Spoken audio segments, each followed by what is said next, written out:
చాలామంది మామూలుగా అడిగే ప్రశ్న, నేను పరిశుద్ధాత్మతో నింపబడి ఉన్నాననేది నాకు ఎలా తెలుసు? నేను పరిశుద్ధాత్మతో నింపబడి ఉన్నానా ఎలా గ్రహించగలుగుతాను? అంటే పరిశుద్ధాత్మతో నింపబడతామంటే దేవుడు నేరుగా నా చెవుల్లో మాట్లాడతామా? లేకపోతే పరిశుద్ధాత్మతో నింపబడతామంటే ఎలా తెలుస్తుంది? సూచనలు ఏంటి? ఈరోజు ఈ వాక్యంలో మీరు గ్రహిస్తానికి అవకాశం ఉంటుంది. Are you ready? మొదటిగా ఎఫీసీలు రాసిన సంఘంకి, ఎఫీసీలు రాసిన పత్రిక చూసినప్పుడు పౌలు చెరసాలలో ఉండే ఎఫీసీ సంఘానికి రాస్తూ ఉన్నాడు. చాలా ముఖ్యమైన విషయాలు రాస్తూ ఉంటాడు.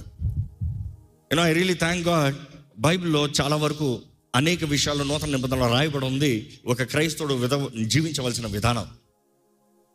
కానీ ఈరోజు ఒక సాడ్ పార్ట్ ఏంటంటే ఎక్కువ ఇన్ఫర్మేషన్ లేదు, కొన్ని ఫిల్ ఇన్ ద గ్యాప్స్ ఉన్నాయి. ఆ ఫిల్ ఇన్ ద బ్లాంక్స్లోనే ఈరోజు మనుషుడికి కలవరం వచ్చేసి, వ్యత్యాసాలు వచ్చేసి, డినామినేషన్స్ మారిపి ఇది రైట్ మేము రైట్ నువ్వు రైట్, ఈ గొడవ నువ్వు రాంగ్, ఈ గొడవలు ఉన్నారు. బట్ దెన్ ఆ రోజు ఆది సంఘం చూసినప్పుడు ప్రతి ఒక్కరు పరిశుద్ధాత్మతో నింపబడి ఆత్మ వరముల్లో ఆపరేట్ చేశారు. అవునా కదా? ఇన్ఫ్యాక్ట్ వాళ్ళకి ఎట్లా చెప్పాల్సి వచ్చింది, అయ్యా ఆత్మవారంలో ఆపరేట్ చేశారు, మీరు పద్ధతి ప్రకారం చేయండి, ఒకరి తర్వాత ఒకరు చేయండి, నిదానంగా చేయండి.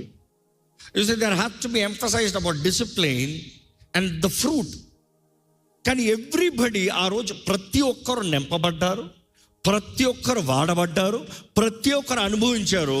ప్రతి ఒక్కరికి బాగా తెలిసిన విషయం మరలా చెప్పుకుంటా చాలా అవసరం లేదు. కానీ వారు ఎక్కడ తప్పు అవుతుందో అక్కడ సరిదిద్దుతూ వాళ్ళకి పత్రికలు రాయబడ్డాయి. ఈరోజు క్రీస్తు జననాన్ని గురించి మాట్లాడాలంటే ప్రతి సంఘంలో ప్రతి విశ్వాసికి తెలుసు. క్రిస్మస్ వచ్చిందంటే క్రీస్తు పుట్టక గురించి అందరూ మాట్లాడతారు. ఆయన ఎలా పుట్టాడో చిన్న పిల్లడితో సహా కథ అంతా చెప్పుకుని వస్తారు. కానీ క్రీస్తు మరణం గురించి మాట్లాడేటప్పుడు అనేక మందికి సగం నాలెడ్జ్. ఆయన మరణం ద్వారా కలుగుతున్న సత్యం ఏంటి, రెవల్యూషన్ ఏంటి, మిస్టరీస్ ఏంటి చాలామందికి తెలియదు.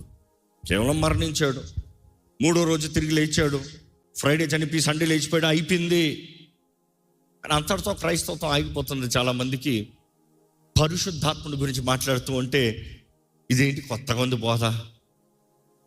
ఒక సహోదరు పోయిన వారం నన్ను కలుస్తూ, నేను చిన్నప్పటి నుండి పలానా డినామినేషన్లో పెరిగాను, పేర్లు వద్దులే కానీ పలానా డినామినేషన్లో పెరిగాను, మాకు చిన్నప్పటి నుండి రక్షణ గురించి ఎంతో బోధించబడింది, క్రీస్తుని నమ్మే దాని విషయంలో ఎంతో బోధించబడింది, ఇవన్నీ బాగా తెలుసుకున్నాను, కానీ ఎప్పుడు పరిశుద్ధాత్మని గురించి వినలేదే అన్నాడు. ఆ మాట అన్న వెంటనే అడిగాను, ఎందుకంటే ఆ సంఘపు స్థాపకుడు నాకు బాగా తెలుసు, అంటే you know the history about him. నేను అడిగాను, ఆ సంఘ స్థాపకుడు పేరు తెలుసా అని అడిగా. తెలుసు అన్నాడు. నువ్వు చెప్పిన సంఘ స్థాపకుడు అనేక వరములతో, పరిశుద్ధాత్మ వరములతో నింపబడి పరిశుద్ధాత్మ కార్యములు ఎంతో జరిగించి పరిశుద్ధాత్మని గురించి ఎంతో బోధించాడు, ఎప్పుడైనా ఆయన బోధన విన్నావా అని అడిగా. అవును కదా. మరి దాని తర్వాత ఏమైంది? The founder knew the essence, the founder operated in the essence, the founder established in the essence. కానీ తర్వాత ఏమైందంటే, ఏమైంది మీరే చెప్పండి? ఈరోజు అనేక సంఘాల్లో జరిగేది, పరిశుద్ధాత్మ ద్వారంగా స్థాపించబడిన సంఘములు కూడా తర్వాత ఏమవుతుందో తెలుసా? ఎల్లగా ఆరిపోతున్నాయి. అందుకని దేవుడు నాకు చెప్తుంది, ఆత్మని ఆర్పకుడి అంటే ఆర్పివేయబడచ్చు. ఏమవుతుందంటే ఎప్పుడైతే పరిశుద్ధాత్ముడు కార్యం జరగట్లేదో they come down, the teaching comes down. ఎంతగా వస్తుందంటే చివరికి కేవలం రక్షణ గురించి మాత్రమే మాట్లాడతాడు. ఐఎమ్ నాట్ టెల్లింగ్ రక్షణ గురించి మాత్రం ఆపకూడదు. బై నో మీన్స్ రక్షణ సువార్త తక్కువ అనే మాట నేను ఎప్పుడు మాట్లాడను. ఎందుకంటే రక్షణ సువార్త లేనిదే ఒక వ్యక్తి నరకము నుండి పరలోకము దేవుని రాజ్యంలోకి జీవగ్రంథంలో పేరు రాయబడటానికి అవకాశమే లేదు. ఒక వ్యక్తి రక్షించబడకపోతే బ్రతుకే waste. For sure gospel of salvation is very important. Number 1 foundation, అది పునాది. ఆ పునాది నుండి ఎదగాలి. అడంటేనే దేవుడు నాకు తెలియజేస్తుంది, దేవుడు లోకాన్ని ఎంతో ప్రేమించి తన అద్వితీయ కుమారుడిని నీకు బహుమానంగా ఇచ్చాడు. He has given you as a gift. ఆ బహుమానాన్ని నువ్వు పొందుకున్నావు అన్నప్పుడు, యేసుని నువ్వు పొందుకున్నావు. ఇక మాటలు మీకు అర్థమయ్యే ఒక ఇల్లుస్ట్రేషన్ లాగా చెప్పాలంటే, జస్ట్ ఒక illustration. I'm not limiting the essence of it, but just an illustration. ఇక్కడ ఒక కొండ ఉంది, పెద్ద కొండ ఉంది. ఇక్కడ ఒక చిన్న నేల ఉంది. ఈ నేల చుట్టూ లెట్స్ సే క్రాకడైల్స్ ఉన్నాయి. మొత్తం క్రాకడైల్స్ ఉన్నాయి. ఈ చిన్న నేలలో నువ్వు ఉన్నావు.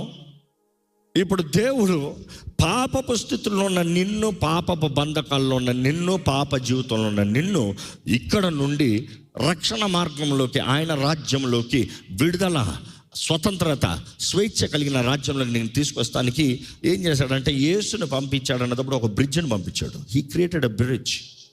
That bridge is Jesus Christ. కానీ అదే సమయంలో అంటున్నాడు, అయ్యా నీ అంతట నీవు ఇంత పెద్దది ఎక్కలేవు, నీకు సహాయకుడు కావాలి, నీకు ఆదరణకర్త కావాలి, నిన్ను నడిపించేవాడు కావాలి. నేను ఆయనను కూడా పంపిస్తున్నాను.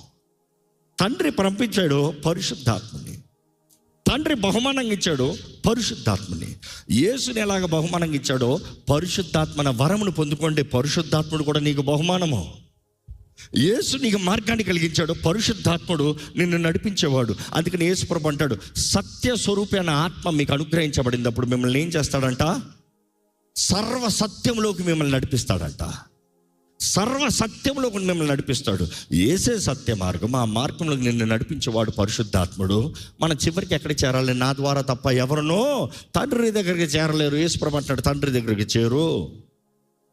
ఈరోజు మన అనేక సార్లు లిమిటెడ్ దారి తెలుసు.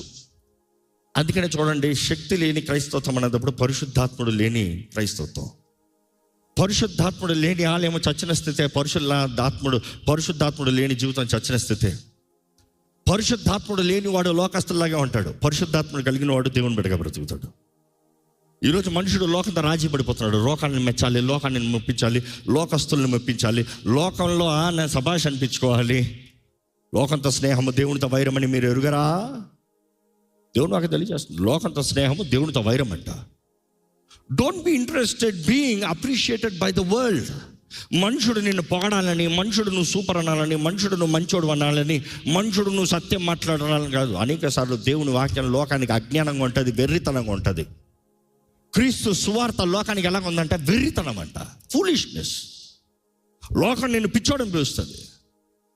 బట్ దెన్ సత్యం ఎరిగిన నీవు ప్రతిస్పందనగా తిడతాం కాదు. ఏం చేయాలి?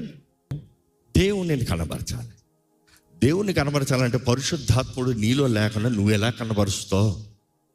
నీ దగ్గర లేనిది నువ్వు ఎలా చేయగలుగుతావు? నీ దగ్గర లేనిది నీవు ఎలా ఇవ్వగలుగుతావు?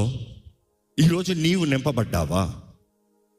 దేవుని వాక్యంలో చూసినప్పుడు అండి అనేక సార్లు దేవుడు చెప్తా ఉంటాడు, ఆయన మార్గంలో మనం నడవాలి, ఆయన చిత్తం మనం జరిగించాలి, ఆయన సత్యాన్ని మనం వెంబడించాలి అనేది.